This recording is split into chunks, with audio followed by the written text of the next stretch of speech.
하나님의 말씀 데살로니가 후서 1장 7절 후반절부터 10절까지 제가 봉독을 먼저 해드리겠습니다.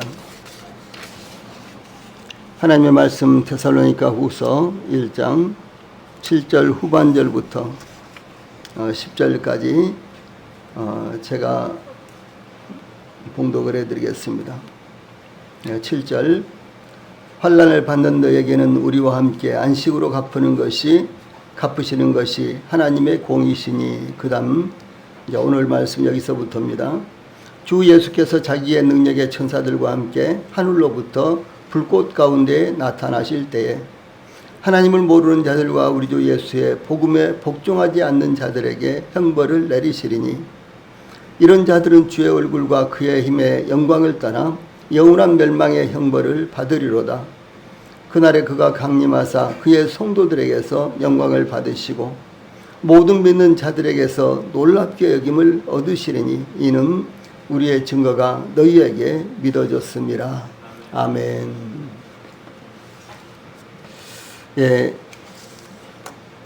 오늘은 데살로니가 후서 1장 7절 후반절부터 10절 말씀을 통해서 하나님의 공의의 심판, 이런 주제로 말씀을 전해드리겠습니다. 하나님은 공의의 하나님이시다라는 사실을 지난주에도 우리가 여러 말씀을 통해서 상고를 했습니다. 그러므로 하나님께서 역사하시는 모든 것이 공의로우시며 최종적인 심판 역시 공의롭게 이루어질 것입니다. 이와 같이 하나님께서 행하시는 모든 것이 공의로우신 것은 하나님은 유일하신 하나님이시며 천지의 주자가 되시는 하나님이시며 하나님과 견줄 만한 다른 누구도 없기 때문입니다. 그러므로 홍해를 마른 땅으로 건넌 이스라엘은 출애굽기 15장 11절에서 여호와여, 신 중에 주와 같은 자가 누구니이까? 주와 같이 거룩함으로 영광스러우며 찬송할 만한 위엄이 있으며 기이한 일을 행하는 자가 누구니이까? 이렇게 찬양을 했습니다. 또한 성전 성가대의 주의자인 이 에스라인 에다는 무릇 구름 위에서 능히 여호와와 비교할 자 누구며 신들 중에서 여호와와 같은 자 누구리이까? 8절에 여호와 만군의 하나님이며 주와 같이 능한 자 누구리이까? 여호와여, 주의 성실하심이 주를 둘렀나이다 라고 시편 89편 6절 8절에서 이렇게 찬양하고 있는 모습이 나타납니다. 또한 이사야서 46장 5절 하나님은 선지자 이사야를 통해서 너희가 나를 누구에 비기며 누구와 짜가며 누구와 비교하여 서로 같다 하겠느냐, 이렇게 증거하셨는데, 이와 같은 말씀은 성경에 전반적으로 여러 군데 나타나고 있습니다. 그러므로 하나님은 공의를 행하실 때 그 누구의 영향도 받지 않으시고 하나님 자신의 권위와 권세와 권능으로 판단하시고 심판하신다라는 사실을 이렇게 증거하고 있는 것입니다. 이 본문 말씀을 통해서 7절 후반절 제일 먼저 심판의 시기에 대해서 말씀하고 있습니다. 이 사도 바울은 하나님께서 너희로 환난을 받게 하는 자들에게는 환난으로 갚으시고 환난을 받는 너에게는 우리와 함께 안식으로 갚으시는 것이 하나님의 공이시라고 6절과 7절 전반부에서 이렇게 말씀하고 있습니다. 하나님께서 공의로 심판하실 것이라고 증거한 후에 곧바로 7절 후반절에서는 주 예수께서 자기의 능력의 천사들과 함께 하늘로부터 불꽃 가운데 나타나실 때라고 하나님의 공의로운 심판이 언제 이루어질 것인지 그 시기에 대해서 증거하고 있습니다. 이와 같이 하나님의 공의의 심판은 주 예수께서 자기의 능력의 천사들과 함께 하늘로부터 불꽃 가운데 나타나실 때에 이루어질 것이다 라고 하는 사실입니다. 다시 말해서 주 예수님께서 다시 오실 때 하나님의 공의로운 심판이 이루어질 것이다, 이렇게 말씀을 하시는 것입니다. 이 사도 바울은 데살로니가 전서 4장 16절에서 주께서 호령과 천사장의 소리와 하나님의 나팔 소리로 친히 하늘로부터 강림하시리니 라고 그리스도께서 강림하실 때 그리스도께서 강림하실 때의 상황에 대해서 증거하고 있습니다.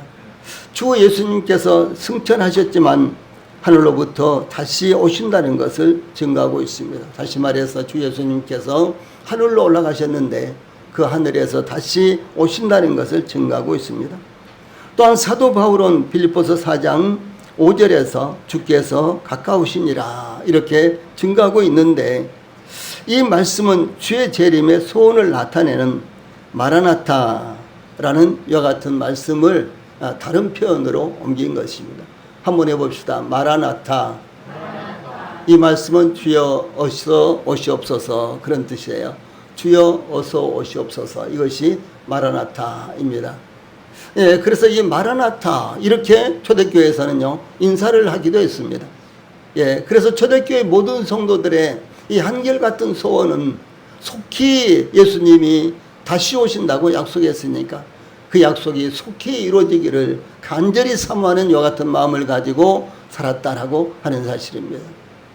왜냐하면 기독교인들이 대단한 이와 같은 박해를 받고 있었고, 더러는 순교를 당해하고, 더러는 그 동네에서 그 공동체에서 쫓겨나서 유랑하는 이와 같은 삶을 살아야 했었기 때문에 이제 기독교인들은 주님 빨리 오십시오, 마라나타 이렇게 기도하고 또 이렇게 인사를 하는 것이 일반적이었습니다.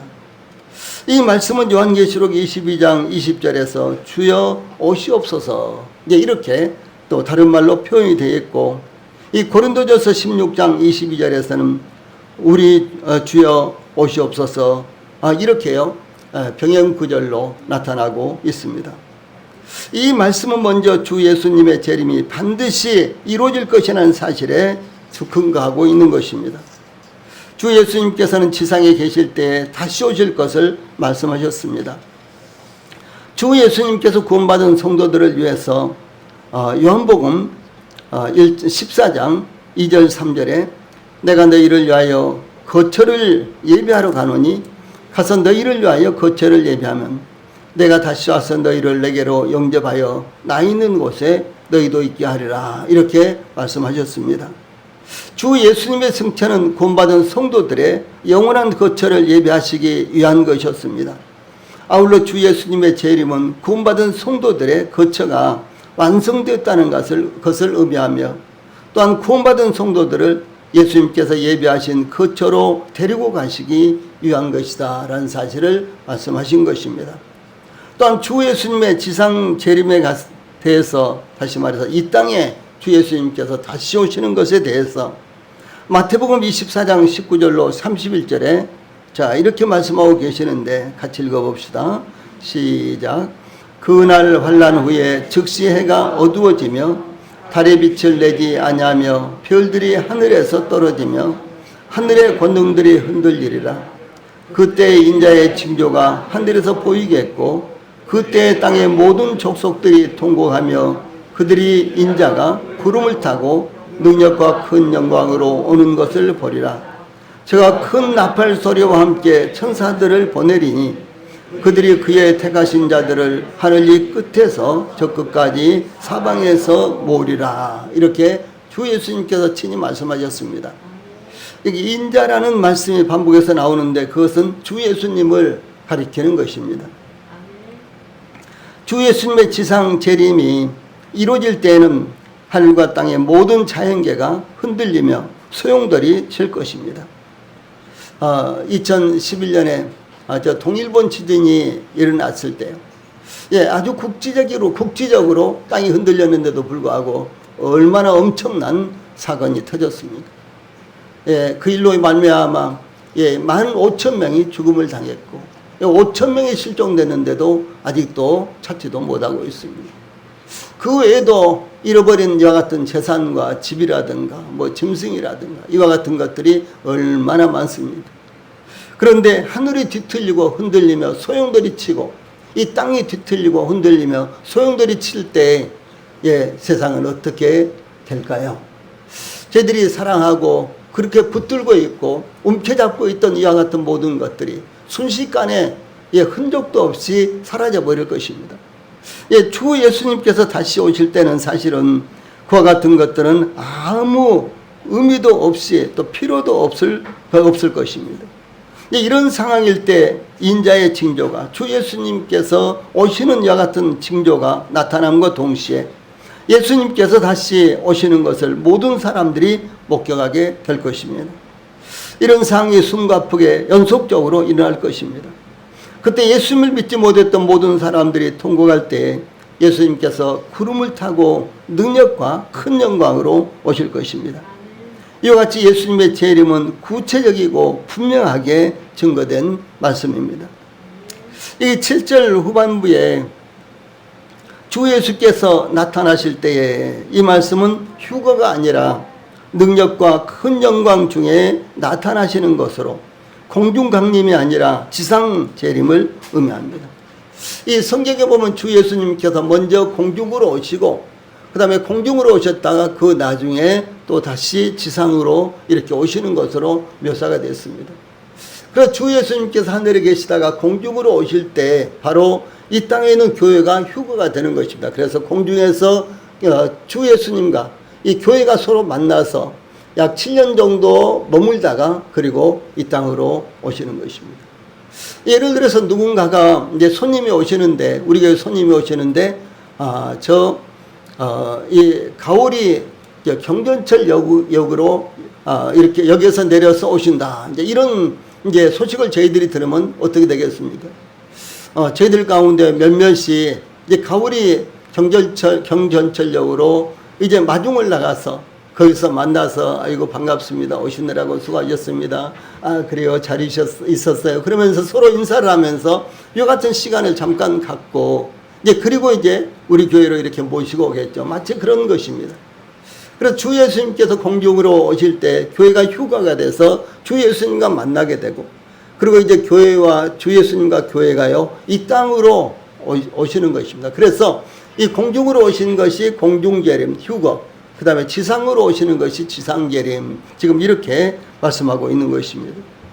그래서 이제 주 예수께서 나타나실 때에 7절 전반부에 7절 후반부에 이 말씀은 주 예수님의 공중재림이 아니라 지상재림을 의미하는 말씀입니다. 이와 같은 말씀들이 성경에 대단히 많이 나타나고 있습니다. 이 교회를 이루고 있는 성도들의 안식은 휴거로서 시작이 되는 것입니다. 교회가 들림받고 교회가 휴거되고 똑같은 말씀이죠. 그러면서 이 교회는 성도들은 완전한 안식을 얻게 되는 것입니다. 예, 그러므로 그리스도의 지상재림은 심판의 주로 오시는 것입니다. 그러나 그런 중에도 대환란의 극심한 박해 속에서 순교에 이르면서까지 예수님을 부인하지 않고 믿음을 지킨 성도들에게는 안식이 그때 비로소 지상재림으로 말미암아 안식이 시작이 될 것입니다. 그들은 하나님의 말씀과 그들이 가진 증거로 말미암아 죽임을 당한 영혼들로서 어린 양이 5째인을 떼실 때에 요한계시록 6장에 있죠. 그래서 제단 아래에서 큰 소리로 불러 이르되 거룩하고 참되신 대주제여 땅에 거하는 자들을 심판하여 우리 피를 갚아주지 아니하시기를 어느 때까지 하시려 하나이까 라고 부르짖는 이 대환란에서 순교당한 성도들이 있는 것입니다. 주 예수님께서 자기의 능력의 천사들과 함께 하늘로부터 불꽃 가운데 나타나실 때 7절 후반절 말씀이죠. 이게 나타나실이라는 단어는요, 이 재림에 관계된 단어가 여러 가지가 있습니다. 이제 그 중에서 대표적으로 2가지 단어가 있는데 여기에 사용된 나타나실, 그리고 또 다른 곳에 사용되고 있는 강림이라는 단어, 이 파루시아라고 하는데 이것은 에피파니아라는 이와 같은 단어고요. 그래서 이 2개 단어가 이제 일반적으로 사용이 되는데 이 강림이라는 단어, 그러니까 파루시아라는 단어는 대체적으로 공중재림에 사용됐고요. 여기 나타나시라는 이 단어는 주 예수님의 지상재림과 관련이 있는 것입니다. 그래서 주 예수님께서 지상에 오심으로 말미암아 그 지상에 오시는 것을 모든 사람들이 다 보게 되는 거예요. 그래서 주 예수님께서 지상에 오심으로 말미암아 모든 사람들에게 자신을, 주 예수님 자신을 나타내시는 것, 그 단어가 바로 여기에 나타나실이라는 이와 같은 단어입니다. 그래서 계시, 폭로, 드러냄 이와 같은 뜻인데요. 이 아포칼립시스라는 이와 같은 이제 단어는 바로 여기에 대표적으로 사용된 단어입니다. 그래서 성경을 이렇게 읽어보면은 딱 구분이 되어 있어요. 공중재림과 지상재림. 이렇게 구분이 되어 있는 것입니다. 그래서 예수님께서 다시 오실 때 비밀에 쌓였던 자신을 완전히 드러내실 뿐만 아니라 세상의 모든 일들을 숨김없이 밝히 드러내시는 것이 바로 주 예수님께서 이 땅에 오시는 지상재림이 되는 것입니다. 이 세상의 모든 것들이 감춰진 비밀로 쌓여 있습니다. 각 사람들의 마음도 생각도 의도도 역사도 앞으로 전개될 미래도 감춰져 있습니다. 우리가 하나님을 알고 주 예수님을 믿음으로 구원받았지만 우리가 아는 것은 사실상 머리카락만큼도 안 될 것입니다. 이 성경은 증거하기를 주 예수님께서 행하신 모든 것들을 기록하고 있지만 그러나 주 예수님이 행하신 모든 것들을 다 기록한다면은 요한복음 22장에 그랬죠. 다 기록한다면은 이 세상이라도 부족할 것이다 라고 이렇게 말씀하고 있는 거죠. 그래서 주 예수님을 저희들이 안다고 할지라도 그야말로 아주 부분적인 것에 지나지 않는 것입니다. 그러나 이 모든 것들이 주 예수님의 재림으로 더불어서 밝혀진다라고 하는 것입니다. 주 예수님의 이 재림에 대해서 지상 재림에 대해서 몇 가지 표현을 하고 있는데 첫째는 하늘로부터 나타나신다 이렇게 말씀하고 있습니다. 이 하늘로부터는 단순히 공중으로부터 하늘로부터 스카이 하늘로부터가 아니라 하나님의 영원한 거처 즉 하나님의 보좌로부터 오시는 것을 가리킵니다. 지금은 주 예수님께서 하나님 우편에 앉아 계시죠. 바로 그 보좌로부터 주 예수님께서 이 세상에 오신다라고 하는 사실을 말씀하고 있는 것입니다. 예수님은 하늘에서 이 땅에 오셨으며 다시 하늘로 승천하셨고 또다시 하늘로부터 재림하신다라는 사실을 말씀하고 있는 것입니다. 주 예수님의 초림은 그러니까 아기로 이 세상에 오신 것, 우리를 구원하시기 위해서 구원주로 오시는 것은 이 데살로니가전서 3장 13절에 우리 주 예수께서 그의 모든 성도와 함께 강림하실 때에 다시 말해서 주 예수님께서 아기로 오셨다가 이제 십자가에 못 박혀 죽으시고 이제 하늘로 올라가셨죠. 그런데 이제 공중에 오실 때, 그 다음에 이제 지상에 오실 때 이렇게 이제 두 가지 모습으로 오시는데 이 공중에 오실 때 그 상황에 대해서 여기 이 공중에 오실 때 그 상황에 대해서 데살로니가전서 3장 13절에 우리 주 예수께서 그의 모든 성도와 함께 강림하실 때라고 예수님의 초림에 대해서 이렇게 표현하고 있습니다. 그때 예수 안에서 자는 자들도 하나님이 그와 함께 데리고 오시리라 이렇게 말씀하셨는데 데살로니가전서 4장 14절, 16절, 17절에 이렇게 말씀하셨습니다. 그래서 이제 예수 안에서 자는 자들은 구원받고 육체적으로 죽은 사람들을 의미합니다. 육체적으로 죽은 성도들을 의미합니다. 그래서 예수 안에서 자는 자들도 하나님이 그와 함께 데리고 오시리라. 그리스도 안에서 죽은 자들이 먼저 일어나고 그 후에 우리 살아남은 자들도 그들과 함께 구름 속으로 끌어올려 공중에서 주를 영접하게 하시리니라고 이렇게 증거하고 있습니다.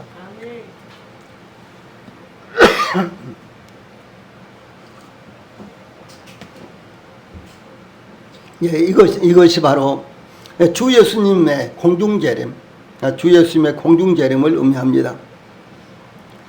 그러나 지상재림은 자기의 능력의 천사들과 함께 오시는 것입니다. 자기의 능력의 천사들은 예수님의 재림의 수행원입니다. 주 예수님께서 자기의 능력의 천사들과 함께 오신다는 것은 재림의 영광을 더욱 장엄하게 나타내게 되실 것입니다. 주 예수님께서 구름을 타고 오시더라도 혼자 오신다면은 왠지 좀 그렇게 웅장하게 보이지는 않겠죠. 그런데 주 예수님께서 수많은 천사들과 함께 임하시는 것입니다. 그때 그 광경이 얼마나 장엄하게 나타나겠습니까? 그래서 주 예수님께서 지상으로 오실 때는 자기의 능력의 천사들과 함께 오신다라고 이렇게 말씀하고 있습니다. 주 예수님께서 자기의 능력의 천사들과 함께 이렇게 오시는데 자기의 능력의 천사들은 예수님의 권세 아래에 있는 천사들로서 예수님의 명령을 수행하기 위해서 동반하는 존재들을 의미합니다. 예수님께서 동반하시는 천사들은 심판을 행하기 위해서 임하는 것입니다. 그래서 마태복음 16장 27절에 인자가 아버지의 영광으로 그 천사들과 함께 오리니 그때 각 사람이 행한 대로 갚으리라, 이렇게 말씀을 하셨습니다. 우리 성도들이 지금 어떻게 하나님을 섬기는지, 우리 성도들이 어떤 마음으로 하나님을 섬기는지, 또 교회를 섬기는지, 하나님께서는 저희들이 섬기는 대로, 저희들이 행한 대로 그대로 갚아주신다라고 이렇게 말씀을 하시고 계십니다. 다음에 주 예수님께서 오시는 모습은 불꽃 가운데 나타나신다, 이렇게 말씀하고 있습니다. 불꽃 가운데라는 말씀은 불꽃의 불 속에서, 즉 불꽃이 특징인 불을 의미합니다. 예수님께서 불꽃 가운데 재림하신다는 것은 아무도 가까이 할 수 없는 주권과 영광과 위엄을 나타내는 것입니다. 예를 들어서 뭐 숯불에 불을 붙였다든가 아니면 불이 났다든가 그럴 때 이 불꽃이 막 몇 메트씩 이렇게 막 올라가는 그 같은 아주 무서운 모습을 우리가 볼 수가 있지 않습니까? 뭐가 폭발했을 때 나타나는 그 불꽃 같은 거. 이런 모습을, 이런 가운데 주 예수님께서 오신다라는 사실을 말씀하고 있는 것입니다. 모세가 광야에서 이도로의 양떼를 칠 때 하나님의 산 호렙에 이르렀는데 떨기나무에 불이 붙었으나 그 떨기나무가 사라지지 아니하는 모습을 보고 가까이 나갔습니다. 그래서 이게 모세가 이와 같이 보니까 떨기나무에 불이 붙었는데 떨기나무가 타버리지를 않는 거예요. 떨기나무에 불이 붙었는데 떨기나무가 타지 않고 있습니다. 떨기나무는 어떻습니까? 만약 불이 붙었다면 금방 타서 사라져버린 것이죠. 그런데도 불구하고 그 떨기나무가 사라지지 않는 것 같은 모습을 보고 모세가 너무 신기하고 기이해서 가까이 갔을 때 하나님께서 그 불붙은 떨기나무 가운데서 모세를 보고요, 이리로 가까이 오지 말라, 내가 선 곳은 거룩한 땅이니 내 발에서 신을 벗으라, 이렇게 말씀하셨습니다. 또한 모세가 시내산에서 부르심을 받았을 때 시내산의 연기가 좌우가니 여호와께서 불 가운데에 거기 강림하심이라. 그 연기가 온기 감아 연기같이 떠오르고 온 산이 크게 진동하며 나팔 소리가 점점 커질 때 모세가 말한즉 하나님의 음성으로 대답하시더라, 이렇게 기록되어 있는데 이 장엄한 모습 얼마나 놀라운 모습입니까? 그래서 이스라엘 백성들이 처음에는 모세가 하나님의 부르심을 받아서 시내산으로 올라가니까 자기들도 가려고 했어요. 따라가려고 했습니다. 그때 이제 하나님께서 따라오면 안 된다, 경계를 정해서 그 이상 올라오지 못하도록 막아놔라, 이렇게 했거든요. 그런데 이제 모세가 시내산에 올라가는데 아주 구름이 이 시내산에 내려오고요, 그 다음에 번개와 불꽃이 그야말로 웅장하게 내려오면서 하나님께서 말씀하셨어요. 얼마나 놀라운 광경이며 얼마나 그야말로 무시무시한 이와 같은 광경입니까? 그런데 주 예수님께서 다시 오실 때도 이와 같은 모습으로 오신다라고 하는 사실입니다. 다니엘이 하나님의 보좌를 보았는데 다니엘서 7장 9절로 10절에 내가 보니 왕자가 놓이고 옛적부터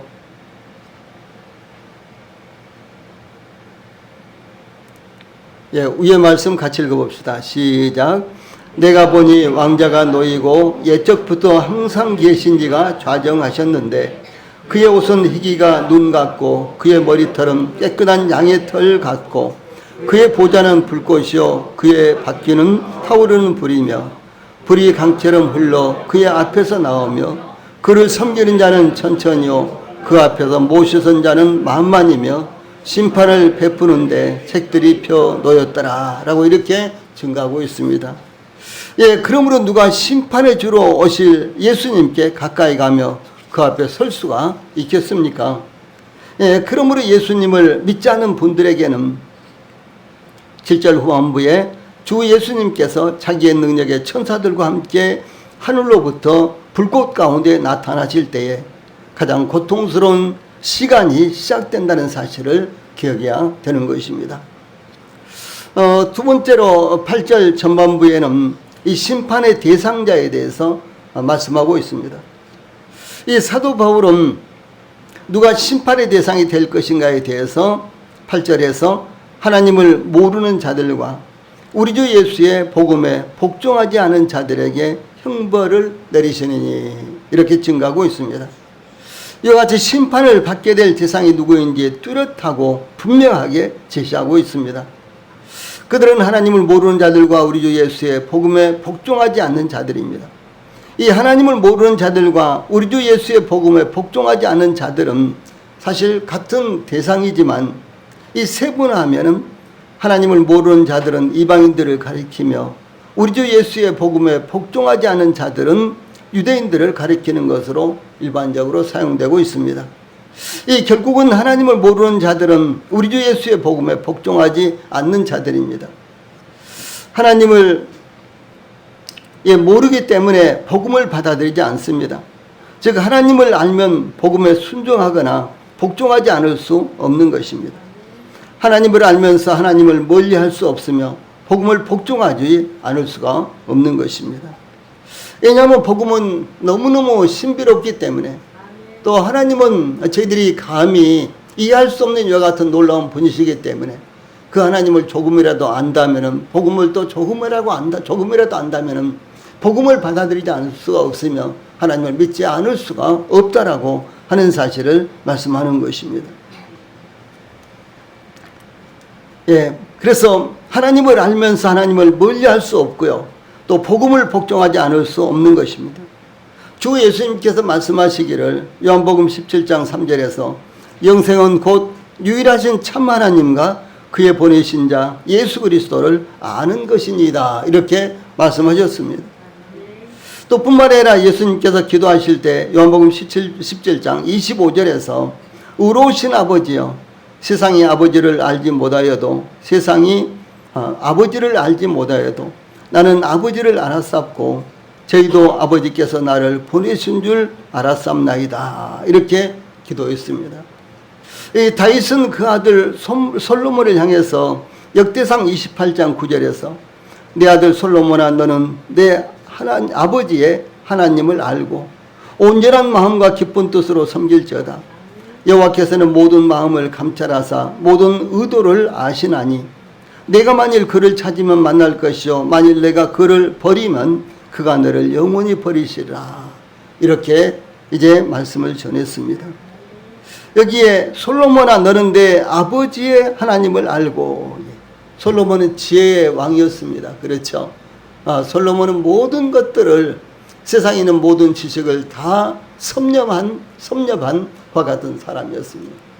그런데도 불구하고 솔로몬의 아버지 다윗 왕이 이 솔로몬에게 바란 것은 무엇인가는 내 아버지 바로 다윗 내가 섬기는 하나님을 너도 알아라 하는 것이 그 소원이었습니다. 그러므로 우리 성도들이 무엇보다도 하나님을 아는 것이 가장 중요하다는 사실을 기억하시고 또 뿐만 아니라 우리 성도들의 가족들도 우리 성도들의 친지들도 무엇보다도 하나님을 아는 것이 생명과 같다라고 하는 사실을 기억을 하시기 바랍니다. 그러나 또 한편으로 하나님을 모르는 자들과 우리 주 예수의 복음에 복종하지 않는 자들은 또 상당한 차이가 있다고 볼 수 있습니다. 지구촌에는 복음을 듣지 못해서 복음에 복종하지 않은 사람들이 수없이 많습니다. 지금도 아프리카나 이슬람 국가나 북한과 같은 지역 등 복음이 전해지지 않고 있는 지역이 헤아릴 수 없이 많으며 이 세계적으로 교회가 빨리 부흥한 우리나라에서도 참된 복음이 희소하게 증거되고 있습니다. 지금은 수많은 교회에서 TV나 라디오 방송을 통해 혹은 인터넷 등의 매체를 통해 기독교가 전해지지만 참된 복음은 외면당하고 있습니다. 그런가 하면 예수님께서 지상생활을 하시던 때에 예수님을 직접 목격하고도 예수님을 받아들이지 않는 유대인들이 부지기수로 많았다라고 하는 사실입니다. 그들 중에는 아마도 예수님의 오병이어의 기적을 직접 경험한 이들도 있었을 것입니다. 예수님께서 오병이어의 기적, 보리떡 5개와 물고기 2마리로서 5,000명을 먹이실 때 그 수는 무려 25,000 내지 3만 명이나 되는 사람들이 그 식사를 함께 했던 것입니다.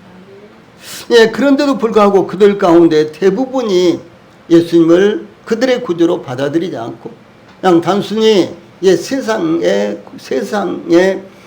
왕으로, 세상의 임금으로만 예수님을 생각하고 영혼의 구주로는 받아들이지 않았다라고 하는 사실을 성경에서 볼 수가 있는 것입니다.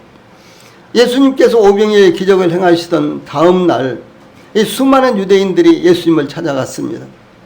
예수님께서 그들에게 대해서 말씀하시기를 요한복음 6장 26절에서 내가 진실로 진실로 너희에게 이르노니 너희가 나를 찾는 것은 표적을 본 까닭이 아니요 떡을 먹고 배부른 까닭이로다, 이렇게 말씀하셨습니다. 지금도 교회를 찾는 수도 없이 많은 사람들이 영혼의 구원의 문제를 해결하기 위해서 교회를 찾는 것이 아니라 그저 세상을 살아가기 위해서 필요하니까, 종교를 하나라도 갖는 것이 더 좋으니까 등등 이런 생각으로 교회를 찾고 다니는 이와 같은 사람들이 많다는 것이 현실이 아닙니까?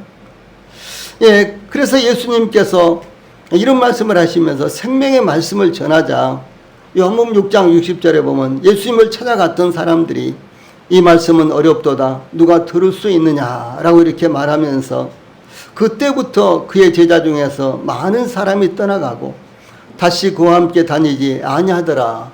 요한복음 6장 66절에 이렇게 말씀하고 있는데, 그들이 믿지 않고 예수님을 구주로 영접하지 않고 돌아가 버린 모습이 나타나고 있습니다. 그러므로 복음은 다 이해하고 받아들이고 믿는 것이 아닙니다. 베드로는 요한복음 6장 68절로 69절에서 주여 영생의 말씀이 주께 있사오니 우리가 누구에게로 가오리이까? 우리가 주는 하나님의 거룩하신 자신 줄 믿고 알았사옵나이다, 이렇게 고백했습니다. 이 복음은 믿음으로 받아들이면 알게 되는 것입니다. 또한 복음은 받아들여야 하는 동시에 복종해야 하는 것입니다. 하나님과 예수님에 대해서도 아는 것이 먼저가 아니라 믿음으로 받아들임으로 복종하는 것이 먼저입니다. 먼저 믿고 복종하게 되면은 깨닫게 된다라고 하는 것이 복음의 특징적인 것입니다. 그러므로 아는 것이 먼저가 아니요 믿고 복종하는 것이 먼저라는 것을 우리 성도들도 기억하시기 바랍니다. 본문 말씀을 통해서 세 번째로 8절 후반절부터 10절까지는 심판의 의미에 대해서 제시하고 있습니다. 이 사도 바울은 하나님을 모르는 자들과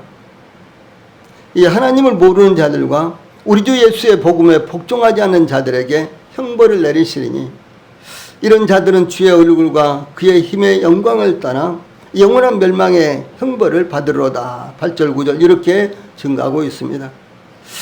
하나님께서 하나님을 모르는 자들과 주 예수의 복음에 복종하지 않은 자들에게 형벌을 내리실 것입니다.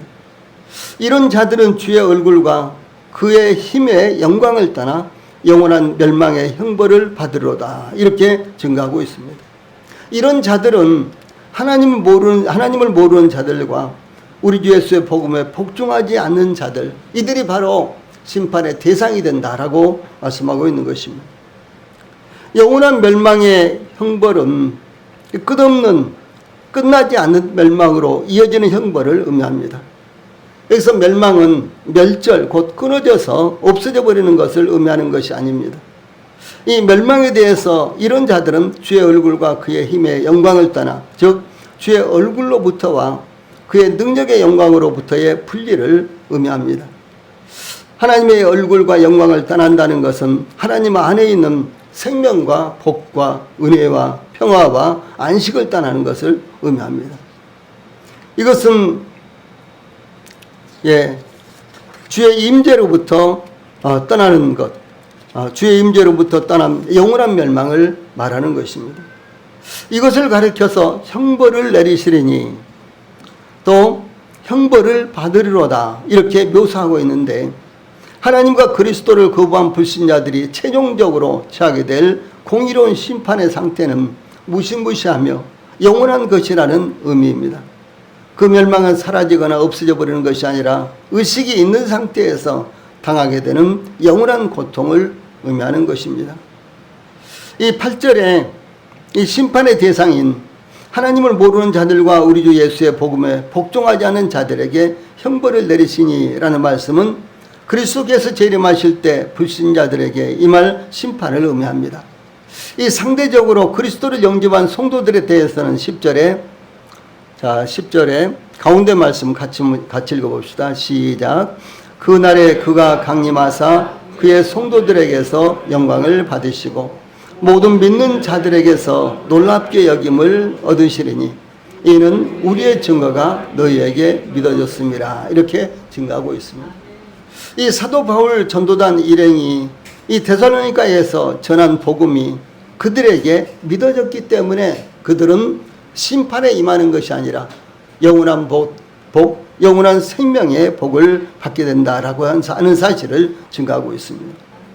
그 날에 그가 강림하사는 언제든지 그가 오시면으로 그날은 저희들에게는 알려져 있지 않는 날이지만 하나님께서는 정해 놓으신 날을 가리킵니다.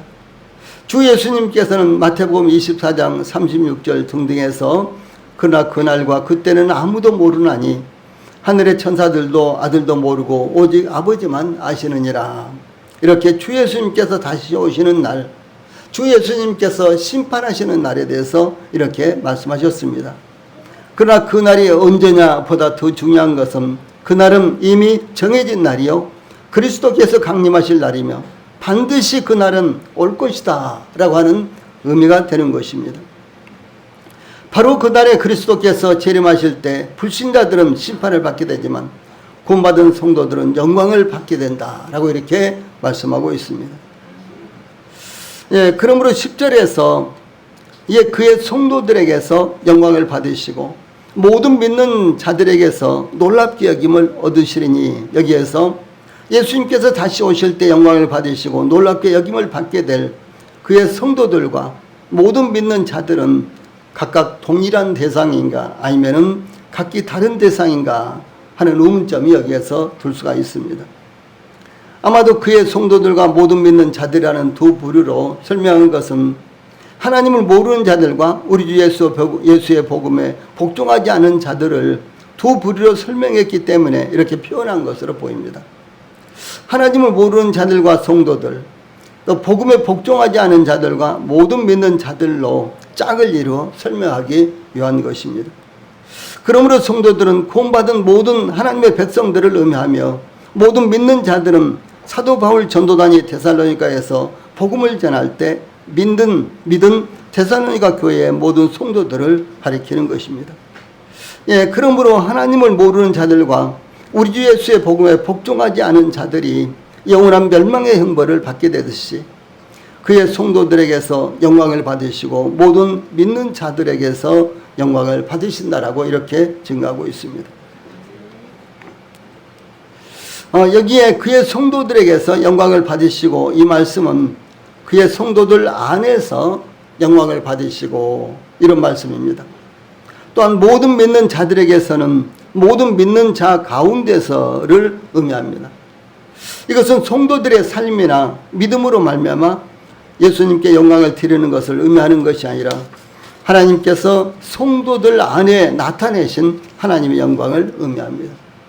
무슨 말씀이고는 저희들이 하나님을 온전하게 믿고 말씀에 순종하는 삶을 살면 하나님께서 영광을 받으시죠. 그리고 당연히 이 성도들은 공중에서 이제 우리가 어떻게 섬겼는지에 대해서 평가를 받습니다. 상을 받기도 하고 이제 이렇게 하는 것입니다. 그런데 이 본문 말씀은 무엇을 의미하는 거는 주 예수님께서 재림하실 때 다시 지상 재림하실 때 우리가 어떻게 섬겼느냐를 통해서 하나님께서 영광을 받으시는 것이 아니라 하나님께서 우리 안에서 자신을 나타내시는 것, 하나님께서 우리 안에 자신을 나타내신 것을 통해서 하나님께서 영광을 받으신다라는 것을 말하는 것입니다. 요한일서 3장 2절을 보면 좀 더 선명하게 이런 말씀을 알 수 있습니다. 제일 아래에 있는 말씀, 사랑하는 자들아 우리가 지금은 하나님의 자녀라. 장래에 어떻게 될지는 아직 나타나지 아니하였으나 그가 나타나시면 우리가 그와 같을 줄을 아는 것은 그의 참모습 그대로 볼 것이기 때문이니 이렇게 증가하고 있습니다. 우리가 주 예수님께서 다시 오실 때 어떻게 변화가 될까요? 예, 주 예수님, 이제 다시 오실 주 예수님이 어떤 모습으로 오실 것인가? 지금 말씀드렸죠. 저희들이 그처럼 변화가 된다라고 하는 사실입니다. 아마 틀림없이 그때 우리가 서로 잘 못 알아볼 거예요. 예, 여기 가우리에 조그만 예배당에서 서로 비빔밥 먹으면서 이제 그 모습만 생각하고 있다가 아니 주 예수님의 모습으로 주 예수님과 같은 모습으로 변화되어 있는 우리 모습을 보면서 우리가 어떻게 서로 금방 알아볼 수가 있겠습니까? 예, 그런 모습으로 온다라고 하는 사실입니다.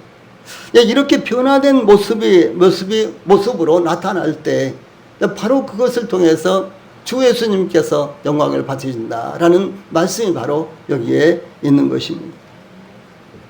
그래서 그리스도께서 다시 오실 때 성도들은 그리스도와 같이 완전한 변화를 입게 될 것입니다. 그것은 놀라운 것이며 그야말로 귀한 것입니다.